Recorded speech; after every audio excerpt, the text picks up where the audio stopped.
Meta ಒಡೆತನದ ಪ್ರಸಿದ್ಧ messaging app WhatsApp ತನ್ನ ಬಳಕೆದಾರರ ಗೌಪ್ಯತೆಯನ್ನು ಮತ್ತಷ್ಟು ಬಲಪಡಿಸಲು ಶೀಘ್ರದಲ್ಲೇ ಅತ್ಯಂತ ಪ್ರಮುಖ ಬದಲಾವಣೆಯೊಂದನ್ನು ತರಲು ಸಜ್ಜಾಗಿದೆ. ಇನ್ಮುಂದೆ ಬಳಕೆದಾರರು ತಮ್ಮ ವೈಯಕ್ತಿಕ ಫೋನ್ ನಂಬರ್ ಹಂಚಿಕೊಳ್ಳದೆಯೇ ಇತರರೊಂದಿಗೆ ಚಾಟ್ ಮಾಡಲು ಅನುವು ಮಾಡಿಕೊಡುವ ಯೂಸರ್ ನೇಮ್ ವೈಶಿಷ್ಟ್ಯವನ್ನು ವಾಟ್ಸಾಪ್ ಪರಿಶೀಲಿಸುತ್ತಿದೆ.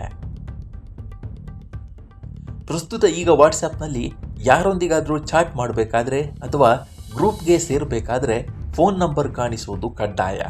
ಆದರೆ ಈ ಹೊಸ ಫೀಚರ್ ಜಾರಿಯಾದ ನಂತರ ಇನ್ಸ್ಟಾಗ್ರಾಮ್, ಎಕ್ಸ್ ಅಥವಾ ಟೆಲಿಗ್ರಾಮ್ ಮಾದರಿಯಲ್ಲಿಯೇ ಪ್ರತಿಯೊಬ್ಬರಿಗೂ ವಿಶಿಷ್ಟವಾದ ಯೂಸರ್ ನೇಮ್ ನೀಡಲಾಗುತ್ತೆ.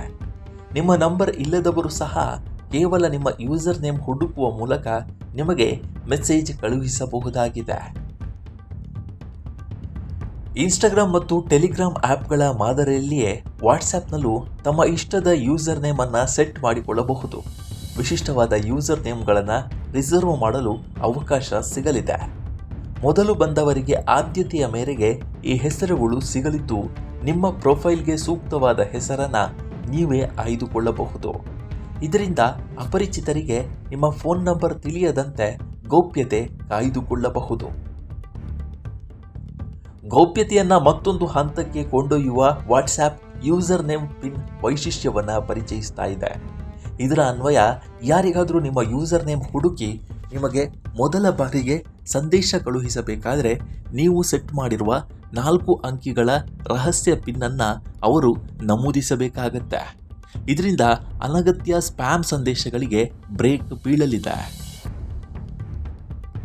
ಇನ್ನು ಇದರಿಂದ ಲಾಭ ಏನು ಅಂತ ನೋಡೋದಾದರೆ, ಅಪರಿಚಿತ ವ್ಯಕ್ತಿಗಳು ಅಥವಾ ವೃತ್ತಿಪರ ಕೆಲಸಗಳಿಗಾಗಿ ಗ್ರೂಪ್ಗಳಲ್ಲಿ ಕಾಂಟ್ಯಾಕ್ಟ್ ನಂಬರ್ ಹಂಚಿಕೊಳ್ಳಲು ಹಿಂಜರಿಯುವವರಿಗೆ, ವಿಶೇಷವಾಗಿ ಮಹಿಳೆಯರ ಸುರಕ್ಷತೆಗೆ ಈ ವೈಶಿಷ್ಟ್ಯ ಸಹಾಯವಾಗಲಿದೆ.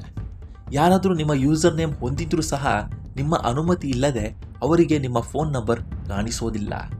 ಈ ವೈಶಿಷ್ಟ್ಯ ಪ್ರಸ್ತುತ ಆಂಡ್ರಾಯ್ಡ್ ಮತ್ತು iOS ಆಯ್ದ ಬೀಟಾ ಆವೃತ್ತಿಗಳಲ್ಲಿ ಅಂತಿಮ ಹಂತದ ಪರೀಕ್ಷೆಯಲ್ಲಿದ್ದು, ಶೀಘ್ರದಲ್ಲೇ ಜಾಗತಿಕವಾಗಿ ಎಲ್ಲ ಬಳಕೆದಾರರ ಫೋನ್ಗಳಿಗೆ ಅಪ್ಡೇಟ್ ರೂಪದಲ್ಲಿ ಲಭ್ಯವಾಗಲಿದೆ.